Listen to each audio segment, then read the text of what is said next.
كثيرا طيبا حامدا محمودا محمدا اما بعد فاعوذ بالله من الشيطان الرجيم بسم الله الرحمن الرحيم اياك نعبد واياك نستعين اهدنا الصراط المستقيم صراط الذين انعمت عليهم غير المغضوب عليهم ولا الضالين صدق اللہ العظیم۔ محترم سامعین کرام، اللہ تعالیٰ نے ہمیں نماز میں یہ جو دعا سکھلائی ہے، سورۃ الفاتحہ، یہ وہ عظیم سورت ہے، سبع من المثانی، 7 بار بار دہرائی جانے والی یہ آیتیں اللہ کی طرف سے خصوصی طور پر نازل ہوئیں، اور اس سورت کو نماز کے ہر رکعت میں ہر ایک کے لیے ضروری قرار دیا کہ فرض پڑھ رہا ہو یا واجب ادا کرے یا سنتیں پڑھے یا نفل پڑھے، تو اس سورت کو لازمی طور پر قرآن حکیم کی تلاوت کرے، اور اگر امام ہے تو پھر امام تلاوت کرے اور مقتدی سنیں، اور سن کر آمین کہیں کہ ہم اس صورت میں جو چیزیں بیان ہوئی ہیں، جو پیش کی ہیں ہمارے امام صاحب نے، ہم اس کے ساتھ شامل ہیں، آمین کہتے ہیں۔ اور اگر اپنی نماز پڑھ رہا ہے تو اپنی نماز میں سورت کو پڑھے اور آمین کہے کہ جو مطلب اور جو چیزیں سورہ مبارکہ میں پیش ہوئی ہیں، جو میں نے خود پڑھی ہیں، میں اس پر آمین کہتا ہوں۔ جیسے آپ کوئی چیز لکھ کر نیچے سگنیچر کرتے ہیں، دستخط کرتے ہیں کہ یہ میرا ہے، میری طرف سے ہے۔ اب جو پڑھا جا رہا ہے یا جو لکھا جا رہا ہے، اس کا علم حاصل کرنا یہ بھی ضروری ہے کہ ہم نماز میں جو پڑھتے ہیں اس کے بارے میں ہمیں معلومات بھی ہوں۔ سورہ فاتحہ، اس کا نماز میں ادا کرنا یہ واجب ہے، اور اس کے ساتھ دوسری سورت کا ملانا یہ بھی واجب ہے۔ جس نماز میں سورہ فاتحہ نہ ہو تو وہ نماز نہیں ہوگی، سجدہ سہو کرنا پڑے گا، اور اگر سورہ فاتحہ پڑھ لی اور دوسری سورت نہیں ملائی تو پھر بھی نماز نہیں ہوگی، سجدہ سہو ادا کرنا پڑے گا۔ اور مغرب میں، عشاء میں اور فجر میں اس نماز، ان 3 نمازوں میں اسے آہستہ اونچی آواز سے پڑھا جاتا ہے۔ اگر آہستہ پڑھے گا تو پھر بھی اس پر واجب آ گیا اور وہ سجدہ سہو کرے گا۔ ظہر اور عصر میں اس نے اس کو آہستہ آواز میں پڑھنا ہے، اونچی آواز میں پڑھ دے گا تو پھر بھی اس پر سجدہ سہو آ جائے گا۔ جیسے امام قرات کر رہا ہے، ظہر کی نماز شروع ہوئی، اس نے الحمد اونچی شروع کر دی، اگر وہ 3 آیتیں اونچی پڑھ لے تو اسے سجدہ سہو کرنا ہے، اور اگر نہ کرے تو مقتدی اس کو پیچھے سے لقمہ دے، اللہ اکبر کہے، یا کوئی ایسی بات سبحان اللہ کہے تاکہ امام کو پتہ چلے کہ کچھ گڑبڑ ہو گئی ہے، اسے مجھے ٹھیک کرنا ہے۔ تو میرے دوستو، دین یہاں یہ جو سکھلایا گیا، اہدنا الصراط المستقیم، اللہ تعالیٰ سے یہ مسلمان اس سورہ مبارکہ میں دعا مانگتا ہے، اس لیے اس سورت کا نام سورۃ الدعا بھی ہے، کہ یہاں اللہ سے مانگا جا رہا ہے، اور مانگنے میں کائنات میں جو سب سے عظیم ترین چیز ہے اس کو یہاں بیان کیا، اہدنا الصراط المستقیم، کہ مجھے صراط مستقیم عطا کر دیں۔ اور صراط مستقیم یعنی سیدھا راستہ، جس راستے پر چل کر میں کامیابی حاصل کر لوں، جس راستے پر چل کر مجھے نجات مل جائے، سرخروئی مل جائے، اللہ کے ہاں میرا مرتبہ بن جائے۔ اہدنا الصراط المستقیم، اور وہ کون سا راستہ ہے؟ صراط الذین انعمت علیہم، انعام یافتہ لوگوں کا راستہ کہ ہمیں اس راستے پر چل کر کامیابی حاصل ہو سکتی ہے۔ جو کامیاب راستہ ہے، جس راستے پر سابقہ 1,24,000 یا 1,44,000 انبیاء نے اس راستے پر چل کر کردار ادا کیا ہے، وہ انعام یافتہ راستہ ہے، اس پر چل کر ہم کامیاب ہو سکتے ہیں۔ اس لیے قرآن حکیم نے اس کامیاب جماعت کا تذکرہ بھی کر دیا، انعم اللہ علیہم من النبیین والصدیقین والشہداء والصالحین، کہ وہ انبیاء کی جماعت ہے، پھر صدیقین کی جماعت ہے، پھر شہداء کی جماعت ہے، پھر آخر میں صالحین کی جماعت ہے۔ وحسن اولئک رفیقا، جو اس اچھائی میں، اس خیر خواہی میں ان لوگوں کا رفیق بن جائے گا، ان کا معاون بنے گا، اس کا راستہ ہے۔ اس لیے فرمایا غیر المغضوب علیہم ولا الضالین، جو مغضوب علیہ ہیں اور جو گمراہ ہیں، جن کے راستے پر چلنے سے انسان دنیا اور آخرت میں ناکامی حاصل کرتا ہے، ان کے راستے سے مجھے بچا۔ یہ دعا سکھلائی۔ یہ دعا سکھلانے کا کیا مطلب ہے کہ دعا کرنے کے بعد انسان اس کام کو کرے ہی نہ، اختیار ہی نہ کرے۔ تو جو لوگ انبیاء کے اور صدیقین کے نمائندے موجود ہوں، جو انسانی سوسائٹی کو گمراہی سے بچانے والے ہوں، ہدایت کے راستے پر قائم کرنے والے ہوں، جہاں فرقہ واریت اور نفرت نہ ہو، جہاں لڑائی نہ ہو، جہاں ذاتی مفاد کے لیے کام نہ ہو، وہ اولیاء اللہ کی جماعت ہوتی ہے۔ اس جماعت کے ساتھ اپنی نسبت قائم کرنا، اس راستے کے ساتھ اپنی نسبت قائم کرنا، یہ اصل میں اللہ کی طرف سے نعمت ہے۔ تو الحمدللہ یہ ہمارے پاس جو شخصیت موجود ہیں، یہ اولیاء اللہ کی جماعت کے نمائندے ہیں۔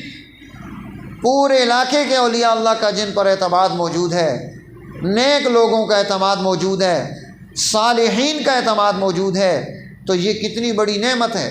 اور گزشتہ 30 سال سے اس مسجد میں یہاں پر جو کام ہو رہا ہے الحمدللہ، کہ جس کے نتیجے میں اس پورے علاقے میں ایک ذہن تبدیل ہوا، اور ہر آدمی ہر جگہ جا کر نماز پڑھنے کی صلاحیت اس میں پیدا ہوئی، اس کے دل سے نفرت مٹی، اسے انسانیت کی محبت ملی، ایک دوسرے کی قدر ملی۔ یہاں ہر مکتبہ فکر آتا ہے اور وہ یہاں آ کر جمعے کی نماز ادا کرتا ہے، یہاں کے درس میں شامل ہوتا ہے، اور یہاں سے خوشی کے ساتھ اٹھ کر جاتا ہے، اس کے دل میں قلق نہیں ہے۔ تو یہ کتنی بڑی نعمت ہے۔ اس نعمت کی قدر کرنا، اس کا اہتمام کرنا، اس محفل کو، اس کو جو ہے قائم کرنا، اس کے لیے دل میں تمنا رکھنا، محبت رکھنا بڑا ضروری ہے۔ اور پھر یہ اہتمام بھی ہو کہ اس دن میں آج درس حدیث شریف ہے۔ جب ہمارا دورہ حدیث شریف کا سال ہوتا ہے، جب ہم ساری حدیث کی کتابیں پڑھتے ہیں، یہ جو مشکات المصابیح ہے یہ 1 سال پہلے آتی ہے، اس سے اگلے سال میں حدیث پاک کی ساری کتابیں پڑھائی جاتی ہیں۔ بخاری شریف پڑھی جاتی ہے، ترمذی شریف پڑھی جاتی ہے، سنن ابی داؤد پڑھی جاتی ہے، اور جو ہے سنن ابن ماجہ پڑھی جاتی ہے، موطا امام مالک پڑھی جاتی ہے، حجت اللہ البالغہ پڑھی جاتی ہے۔ بہت ساری یہ کتابیں ہیں حدیث کی جن کی تلاوت ہوتی ہے۔ تو اس سال میں اتنی کثرت کے ساتھ ہم درود شریف پڑھتے ہیں کہ پوری زندگی میں اتنا نہیں پڑھا جاتا۔ ہر حدیث میں 1 مرتبہ، 2 مرتبہ، 3 مرتبہ، جتنی مرتبہ اللہ کے حبیب کا نام آیا ساتھ صلی اللہ علیہ وسلم چلتا ہے۔ تو اس لیے جب ہم یہاں آتے ہیں تو یہ اہتمام بھی ہمارے اندر ہونا چاہیے کہ آج کے دن میں ہم کثرت کے ساتھ درود شریف بھی پڑھتے رہیں۔ تو یہ اہتمام ہمیں کرنا ہے۔ الحمدللہ آج میں نے 3000 مرتبہ درود شریف پڑھا ہے کہ میں درس حدیث پاک میں آ رہا ہوں، تو یہ یہاں آتے ہوئے مجھے یہ اہتمام بھی کرنا چاہیے کہ اللہ کے نبی پر جن کی مجلس میں آ رہا ہوں، جن کی صحبت میں آ کے بیٹھ رہا ہوں، ان کے ساتھ میرا بھی روحانی تعلق پیدا ہو جائے۔ اور وہ کیسے ہوگا کہ آج کے اس دن میں میں کثرت کے ساتھ اور کاموں کے علاوہ درود شریف کا اہتمام بھی کروں۔ کیا خیال ہے، کرنا چاہیے نہیں کرنا چاہیے؟ اس لیے عادت بنائیں۔ اور ایک بات یہ کہ اس پروگرام کے پورے پروگرام میں شرکت کا اہتمام، کہ باقی سارے کام چھوڑ کر، سارے کام پیچھے کر کے ہمیں پہلے اس کو پرائرٹی میں رکھنا چاہیے کہ آج کے دن میں، مہینے میں ایک مرتبہ 1 گھنٹہ 1.5 گھنٹہ دینا ہے تو میں پورا ٹائم دوں، مغرب کی نماز ادا کر کے یہیں بیٹھیں، پھر نہ ہلے یہاں سے، اپنے کام کاج، اپنے کاروبار، چیزیں پہلے سمیٹ کر آئے کہ میں نے آج نہیں کرنا، یہ دن، یہ وقت میرا اللہ کے نبی کے لیے وقف ہے، اب اس میں اپنے کاموں میں لگا رہیں کہ میں یہ بھی نپٹا لوں، یہ بھی نپٹا لوں، یہ بھی نپٹا لوں، پھر کروں گا، تو یہ مزہ نہیں آئے گا۔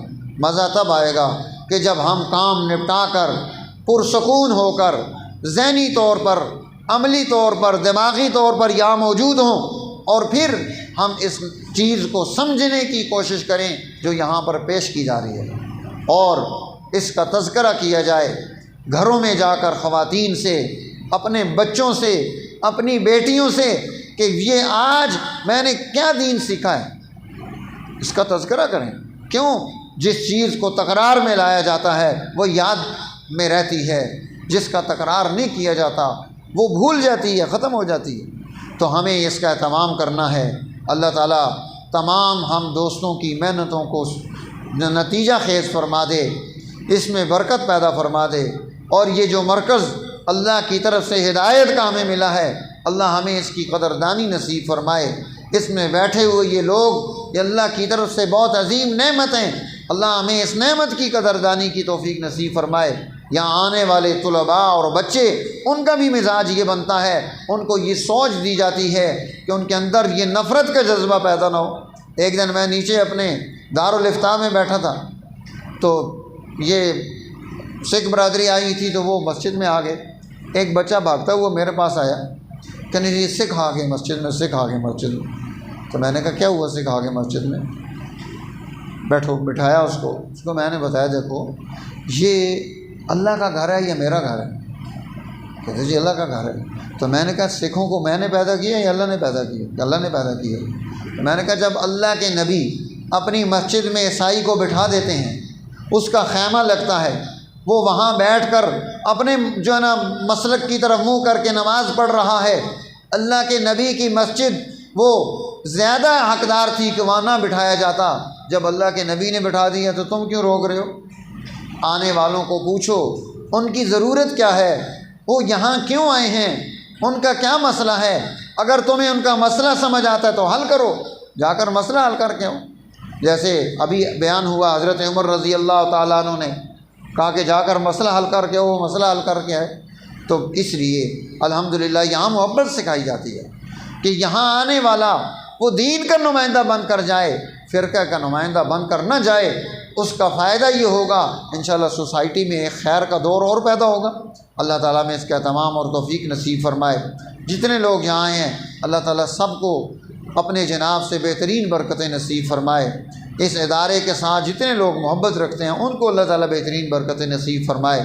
اس مجلس کے لیے جو آپ کے طعام کا اہتمام کرتی ہے جماعت، اللہ تعالیٰ اس کو بھی اپنی طرف سے بہترین برکتیں نصیب فرمائے، دنیا میں بھی رزق عطا فرمائے، جنات الفردوس کے دسترخوان پر بھی انہیں وہاں بیٹھنا نصیب فرمائے، اور یہاں طلباء، اساتذہ جو جس اعتبار سے محنت کر رہے، اللہ تعالیٰ سب کی محنتوں کو نتیجہ خیز فرمائے۔